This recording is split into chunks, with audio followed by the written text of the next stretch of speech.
পবিত্ৰ ভাদ মাহ বুলি ক'লে কথাই সুকীয়া হৈ পৰে। দিনৰ ভাগত যেনেধৰণে নামঘৰ সত্ৰত ভকতৰ ভিৰ বাঢ়ে, ঠিক সেইদৰে নিশাও পৰিৱেশ সুকীয়া হৈ পৰে। বন্তিৰ আলোকেৰে আলোকিত হয় চৌপাশ আৰু নামঘৰলৈ নিশাৰ ভাগতো সন্ধিয়াৰ ভাগতো বিভিন্নজন ওলাই আহে এগছি বন্তি জ্বলাই, যিগছি বন্তি আস্থা বিশ্বাস আৰু ভক্তিৰ বন্তি, সেই বন্তি গছি জ্বলাই নেদেখাজনৰ চৰণত আঁঠু ধৰে আৰু সেয়াই হয়তো অসমীয়া সমাজৰ পবিত্ৰ ভাদ মাহ উপলক্ষত পৰম্পৰা। এই মুহূৰ্তত মই ঐতিহাসিক মহিমা মণ্ডিত মইনাপৰীয়া নামঘৰত উপস্থিত আছোঁ যোৰহাটৰ, আৰু মইনাপৰীয়া নামঘৰত লাখ লাখ ভকতৰ সমাগম ঘটিছে। মই এই মুহূৰ্তত যদি কিছু নিশাৰ পৰিৱেশ দেখুৱাওঁ, নিশাও বিৰতি বাট নোপোৱা এটা পৰিৱেশ। বিভিন্ন প্ৰান্তৰ পৰা আচলতে এই নামঘৰলৈ যোৰহাটৰ মহিমা মণ্ডিত এই যি নৃসিংহ মহাপ্ৰভু খ্যাত নামঘৰ, সেই নামঘৰলৈ বিভিন্নজন আহি ইয়াতে শৰাই নৈবেদ্য আগবঢ়াই সেৱা ধৰে আৰু সকলোৱে এই নামত অংশ লয়। সেই পৰিৱেশটো আমি এই মুহূৰ্তত দেখুৱাইছোঁ। এয়া হৈছে মহিমা মণ্ডিত নৃসিংহ মহাপ্ৰভু খ্যাত মইনাপৰীয়া নামঘৰ, আৰু এয়াই বিশ্বাস, যিহেতু নৃসিংহ মহাপ্ৰভুৰ চৰণত সকলোৰে আস্থা আছে, বিশ্বাস আছে আৰু ভক্তি আছে। সেই ভক্তিৰ আচলতে প্ৰভাৱতে সকলো আহি কিন্তু এই পবিত্ৰ ভাদ মাহত নামঘৰৰ যি নাম কীৰ্তন, সেই নাম কীৰ্তনত নিজকে বিলীন কৰি দিয়া পৰিলক্ষিত হয়। মই অকণমান আপোনাৰ ওচৰলৈ আহিছোঁ, প্ৰথমে সেৱা ধৰিছোঁ। আচলতে মইনাপৰীয়া নামঘৰৰ পৰিৱেশ অনন্য, এক বিশ্বাস আছে, এক ভক্তি আছে। নিশাৰ ভাগতো যথেষ্ট লোকৰ সমাগম দেখিছোঁ। কেনেকুৱা অতিথি শুশ্ৰূষা কেনেকুৱা চলিছে?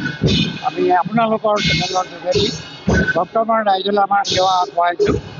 আমাৰ পুণ্য ভাদ মাহ মহিমামণ্ডিত মইনাপৰীয়া নামঘৰত তিনি প্ৰসংগৰে সৈতে আমাৰ অহৰহ নাম কীৰ্তনৰ ভাগপাত চলি আছে, আৰু আজিৰ দিনত বহু লোক ইয়ালৈ আহিছে। আমি সংখ্যা নিদিওঁ, কিন্তু কেইবা হাজাৰো লোক ইয়ালৈ আহিছে। আৰু আনন্দে আজিকালি প্ৰত্যেকটো নামঘৰ, বিশেষকৈ বৰনামঘৰলৈ গৈ যিসকল লোক তালৈ যায়, সেই সকলো আহে গৈ ইয়াতো সেৱা কৰে।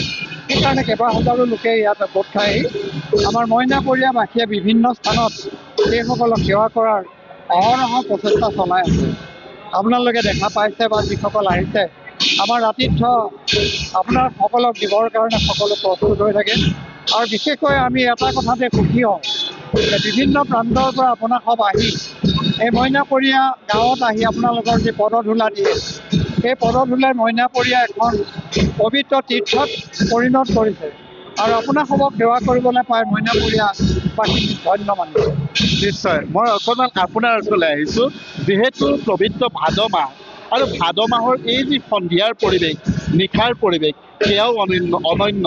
বন্তিৰ পোহৰত আলোকিত হয় নামঘৰৰ চৌপাশ, আলোকিত হয়, ধ্বনি উঠে নামৰ, যথেষ্ট ভাল লাগে, সকলো আহে।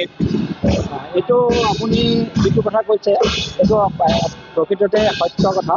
আৰু প্ৰথমতে মই আপোনালোকৰ নিউজ 18 যি বৈদ্যুতিন মাধ্যম আছে, তাৰ সমূহ কৰ্মকৰ্তালৈ মোৰ আন্তৰিক শ্ৰদ্ধা জনাইছোঁ। ভাদ মাহৰ এই নামৰ মাজতে আপোনালোকে যথেষ্ট কষ্ট কৰি আহি আমাৰ ইয়াত আজি পদাৰ্পণ কৰিছে। আৰু দ্বিতীয়তে আপুনি যি মহিমাৰ কথা কৈছে, আমাৰ সন্ধ্যাৰ নাম প্ৰসংগৰ কথা কৈছে, সন্ধ্যা নাম প্ৰসংগ আপুনি দেখিছে, ইয়াত অকল আমাৰ এই যোৰহাট অঞ্চলৰে নহয়, অসমৰ বিভিন্ন প্ৰান্তৰ পৰা আজি এতিয়া বিভিন্ন বাছ মানে ট্ৰেভেলাৰ, বিভিন্ন মানে বাহনেৰে আহি এতিয়া আমাৰ ইয়াত এতিয়া বিৰতি বাট নোপোৱা এটা অৱস্থা হৈছে নামঘৰৰ চৌপাশ। আৰু দেখিছে সকলোৰে এটাই ইয়াতে ইচ্ছা যে মইনাপৰীয়া নামঘৰত সন্ধ্যা প্ৰসংগেই হওক, দিনৰ প্ৰসংগতে হওক, অকণমান ঠাই উলিয়াই বহি পেলাই হৰি কীৰ্তন যদি অকণমান কৰিবলৈ পায়, তাতেই যেন তেওঁলোকে মানে ভগৱানক বিচাৰি পায়। নিশ্চয়। মই যিহেতু পোনে পোনে নাম প্ৰসংগ হৈ আছে, মই পোনে পোনে নামঘৰৰ ভিতৰলৈ লৈ যাব বিচাৰিছোঁ। ভকত বৈষ্ণৱৰ মাজত আচলতে সকলোৱে এনেধৰণে নামত অংশ লৈছে, আৰু এয়াই হৈছে পবিত্ৰ, মই আৰম্ভণিতে কৈছোঁ যে পবিত্ৰ ভাদ মাহৰ এয়াই মহাত্ম, গুৰু দুজনৰ সৃষ্টিৰ এয়াই হয়তো শক্তি।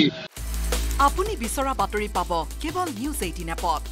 নিউজ 18 এপ ডাউনলোড কৰিবলৈ স্কেন কৰক এই QR কোড। গুগল প্লে ষ্টৰতো পাব এই নিউজ 18 এপ।